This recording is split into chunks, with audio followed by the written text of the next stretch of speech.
Hey guys, so in today's video I'm going to be doing a MacBook Pro review. More specifically, I'm going to be doing it on my MacBook Pro. So make sure you leave a like and subscribe, turn on post notifications, and that way you can find out whenever I upload, and feel free to follow any of my social medias which will be in the description. Without further ado, let's get to it. So the MacBook Pro I have is the 2017 non-touch bar MacBook Pro, and this is the 13-inch. I'm just going to start off by talking a tiny bit about specs. I kind of know the basics of the specs. This has a dual-core i5 processor, and it has 8 gigabytes of RAM with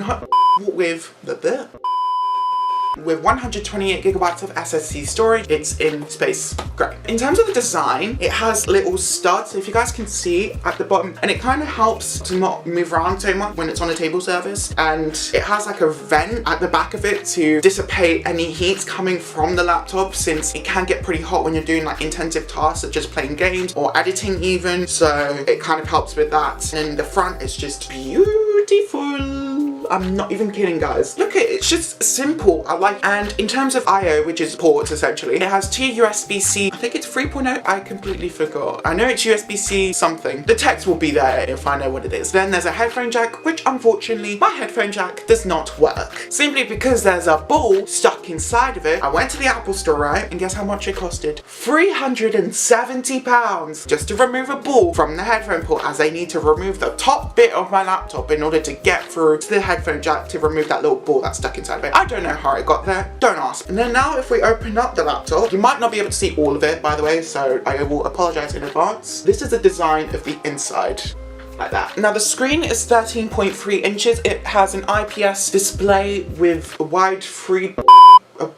P3 wide color gamut, and in terms of brightness it can get up to 500 nits. In terms of real world practice, it can be okay in direct sunlight. You might not be able to see everything, so I would suggest if you are going to be in direct sunlight, just be under a shade in order to see your laptop better. That's all I can say. Now let's move on to like the keyboard and stuff like that, because Apple has a lot of bash when it comes to their keyboards, because they switched their keyboards from a scissor mechanism from 2015 to a butterfly mechanism with a 12-inch MacBook, and then it got switched over to the butterfly mechanism thinking it was better, but obviously everybody had issues with that mechanism. Recently they've updated both their 16-inch MacBook Pros as well as their MacBook Airs to have the updated scissor mechanism keyboard switch. To be honest, I never really had any problems with this keyboard. Yes, it can be shallow to type on, especially when you're doing a long study session where you have to type a lot.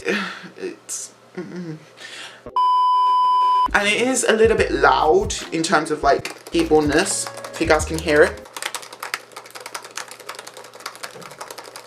I know it's not a very good test, but anywho's, you guys can get the picture. And especially if you're going to use this for like uni or college and stuff like that, when you're in the library, it can be a little bit loud. Obviously, the librarians will know that you're studying, so it doesn't matter. Battery life, Apple says you can get 10 hours out of it. Real world usage, maybe. It depends on what you use your laptop on, and it depends on how bright your computer is, if you will. So if you do have your screen brightness all the way to 100%, you may only be able to get around 6 hours on a charge. If you put it on like 70% brightness, you can get 9 hours out of it, maybe 10 hours, but it depends on how you use your laptop in a way, so it's all up to everyone's usage. This only comes with a 720p FaceTime HD camera. Apple, when the hell are you going to update your FaceTime HD cameras on your laptops? Because you updated them on your phones and your iPads. What about your Macs, eh? When are you going to put 1080p on them? Don't care about anything else, just a 1080p. Anyways, would I recommend you guys still buying this 2017 non-touch bar MacBook Pro? No, not really, because there are newer laptops out there. The MacBook Air does pretty much the same thing as a MacBook Pro, except it has a updated scissor mechanism keyboard and it has Touch ID. So if you really want Touch ID, which I mean, I kind of regret not getting the MacBook Air over this, and the MacBook Air and the MacBook Pros, the newer ones, also have True Tone, which is basically like it matches according to ambient lighting within your surroundings. I mean, I do have True Tone on my iPhone. Hopefully you guys enjoyed my little quirky review. Peace out, guys. Take care.